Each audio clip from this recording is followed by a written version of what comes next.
আমরা আজকে শিখব ইলাস্ট্রেটরের মাধ্যমে কিভাবে আমরা এই এসকে লেটার দিয়ে আমরা এরকম একটা লোগো ডিজাইন তৈরি করতে পেরেছি। তো এই কাজটি আপনারা কিভাবে করবেন আমি আপনাদেরকে সম্পূর্ণ বিষয়টা দেখাই দিচ্ছি। আর এই লোগোটার জন্য একটা রিকোয়েস্ট ছিল, সে অনেকবারই রিকোয়েস্ট করেছে, সেজন্য আজকের এই লোগোটা তৈরি করা। তো আশা করছি আপনারও একটা রিকোয়েস্ট আছে, সেটা অবশ্যই কমেন্ট বক্সে জানিয়ে দেবেন। কোনো না কোনো একদিন আপনারও রিকোয়েস্টের ভিডিও নিয়ে চলে আসব। তো আমরা আজকে শিখতেছি কিভাবে আমরা এই লোগোটাকে তৈরি করতে পারি। তো চলুন শুরু করা যাক। আমরা এখান থেকে এটাকে ডিলিট করে দিচ্ছি। ডিলিট করার পর আমরা সর্বপ্রথম এদিক থেকে টাইপ টুলে যাব। টাইপ টুলে যাওয়ার পর আমরা হচ্ছে এদিক থেকে এসকে লিখে নিব। তো আমরা যে ফন্টটা ব্যবহার করেছি সেটা হচ্ছে কুপার প্লেট গোটিক বোল্ড। তো এটা আপনারা গুগলে সার্চ করলে সহজেই ডাউনলোড করে নিতে পারবেন। তো এরপর হচ্ছে আমি এসকে লিখে নিলাম। লিখে নেওয়ার পর আমরা এদিক থেকে সিলেকশন টুলের মাধ্যমে অবশ্যই এটাকে সিলেক্ট করে নিয়ে অল্টার শিফট ধরে আমাদের প্রয়োজন অনুযায়ী আমরা এটাকে বড় করে নিব। এরপর হচ্ছে আমাদেরকে এখান থেকে এটাকে হালকা একটু উপরের দিকে তুলে আমাদের এটাকে একটু চওড়া করে নিতে হবে। নেওয়ার পর এরপরে আমরা এদিক থেকে রাইট বাটন ক্লিক করে ক্রিয়েট আউটলাইন করে নিব এবং আমরা রাইট বাটন ক্লিক করে আনগ্রুপ করে নিব।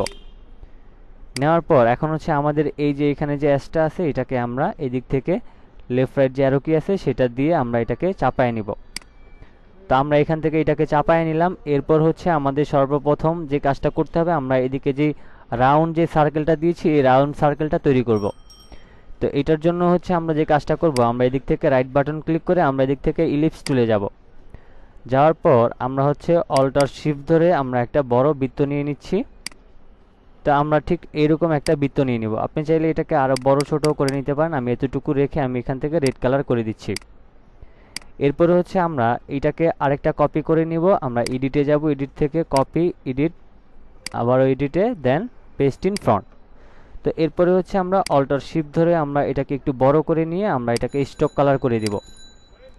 করে দেওয়ার পর এই স্টকটাকে সিলেক্ট রেখে আমরা এদিক থেকে এই কালারটাকে সিলেক্ট করে নিলাম। তো এটাকে সিলেক্ট করে নেওয়ার পর এখন হচ্ছে আমরা যে কাজটা করব, আমরা হচ্ছে এই যে মাঝখানের যে রেড কালারটা আছে এটাকে আমরা আরও একটা কপি করব। তো এটার জন্য কিবোর্ড থেকে কন্ট্রোল সি এবং কন্ট্রোল এফ প্রেস করে আমি কপি করে নিলাম এবং এই কর্নারে ধরে আমি অল্টার শিফট ধরে আমি এটাকে ছোট করে নিব। নেওয়ার পর আমরা এই সাইডে শিফট ধরে আমরা এটাকে টেনে আমরা ঠিক এটাকে এখানে নিয়ে আসব। নিয়ে আসার পর এখন হচ্ছে আমাদের এটাকে এবং এই দুইটাকে একসাথে সিলেক্ট করে আমরা এদিক থেকে শেপ বিল্ডার টুলে যাব এবং অল্টার ধরে আমি এখানে ক্লিক দিয়ে এটাকে মাইনাস করলাম এবং এখান থেকে অল্টার ধরে এটাকে মাইনাস করে দিলাম। এরপরে হচ্ছে আমাদের এটাকে মাইনাস করার পালা। এটার জন্য হচ্ছে আমরা প্রথমে এটাকে সিলেক্ট করে নিব। নেওয়ার পর আমরা এদিক থেকে রাইট বাটন ক্লিক করে অ্যাড অ্যাঙ্কর পয়েন্টে যাব। অ্যাঙ্কর পয়েন্টে যাওয়ার পর আমরা এদিকে একটা ক্লিক করে দিব এবং আমরা এটাকে এইদিকে একটা ক্লিক করে দিব। দেওয়ার পর আমরা ডিরেক্ট সিলেকশনটাকে সিলেক্ট করে নিব এবং এই পয়েন্টটাকে সিলেক্ট করে কিবোর্ড থেকে ডিলিট প্রেস করলে আমাদের এই অংশটা কেটে যাবে। এরপর হচ্ছে আমরা এটাকে সিলেক্ট করে আমরা এদিক থেকে ইউনিফর্মে যাব। এই অ্যারো কিতে ক্লিক করার পর আমরা এদিক থেকে এই অপশনটাকে সিলেক্ট করে দিলে এখানটা চিকন হয়ে আস্তে করে মোটা হয়ে আসবে। তো এখন হচ্ছে আমাদের এই শেপটা তৈরি করা শেষ। এখন হচ্ছে আমরা যে কাজটা করব, আমরা একটু জুম আউট করে নিচ্ছি। জুম আউট করে নেওয়ার পর আমরা এখন এই দুইটা ফ্রন্টকে একটু ছোট করে নিচ্ছি। ছোট করার পর এখন আমরা আবারও এটাতে চলে আসলাম। এটাতে চলে আসার পর আমরা যে কাজটা করব, আমরা রাইট বাটন ক্লিক করব। এরপরে হচ্ছে আমরা এদিক থেকে ট্রান্সফর্মে যাব। এরপরে হচ্ছে আমরা এদিক থেকে শেয়ারে যাব। শেয়ারে যাওয়ার পর আপনাদের বেলায় হচ্ছে ঠিক এটা এরকম আসবে। এদিকে হচ্ছে আপনাদের 0 থাকবে।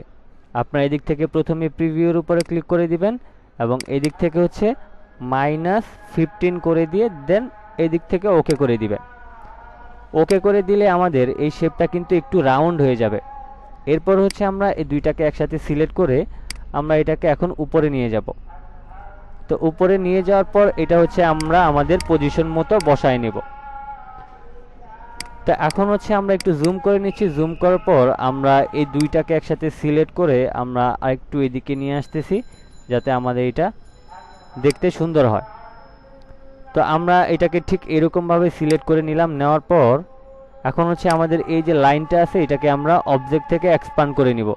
এটার জন্য আমরা অবজেক্টে যাব, দেন এখান থেকে এক্সপান্ড অ্যাপারেন্স। তো আমাদের এটার কাজটাও হয়ে গেল। এরপরে আমরা এখান থেকে এই তিনটাকে সিলেক্ট করে আমরা একটু জুম ইন করে নিব। জুম ইন করে নেওয়ার পর আমরা এদিক থেকে শেপ বিল্ডার টুলে যাব এবং আমরা অল্টার ধরে এই অংশটাকে আমরা মাইনাস করে নিব। তা আমাদের এই অংশটাকে মাইনাস করে নিলাম।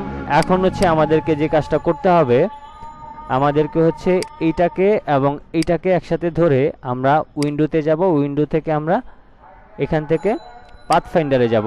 পাথফাইন্ডারে যাওয়ার পর আমরা হচ্ছে এদিক থেকে এটাকে ডিভাইড করে দিব। ডিভাইড করে দেওয়ার পর আমরা এখান থেকে এটাকে কেটে দিব এবং রাইট বাটন ক্লিক করে আনগ্রুপ করে নিব।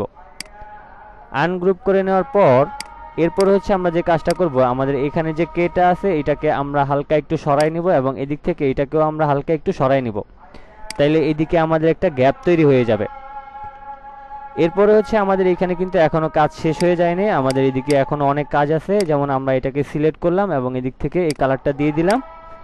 এখান থেকে আমি এই কালারটাকে সিলেক্ট করে দিলাম। আপনি চাইলে আপনার মন মতো কালার দিতে পারেন, আপনি চাইলে এটাকে রেড কালার দিতে পারেন, অথবা আপনি দুইটাকে একই কালার দিতে পারেন। আপনার ইচ্ছা মতো আপনি কালার সেট করে নেবেন।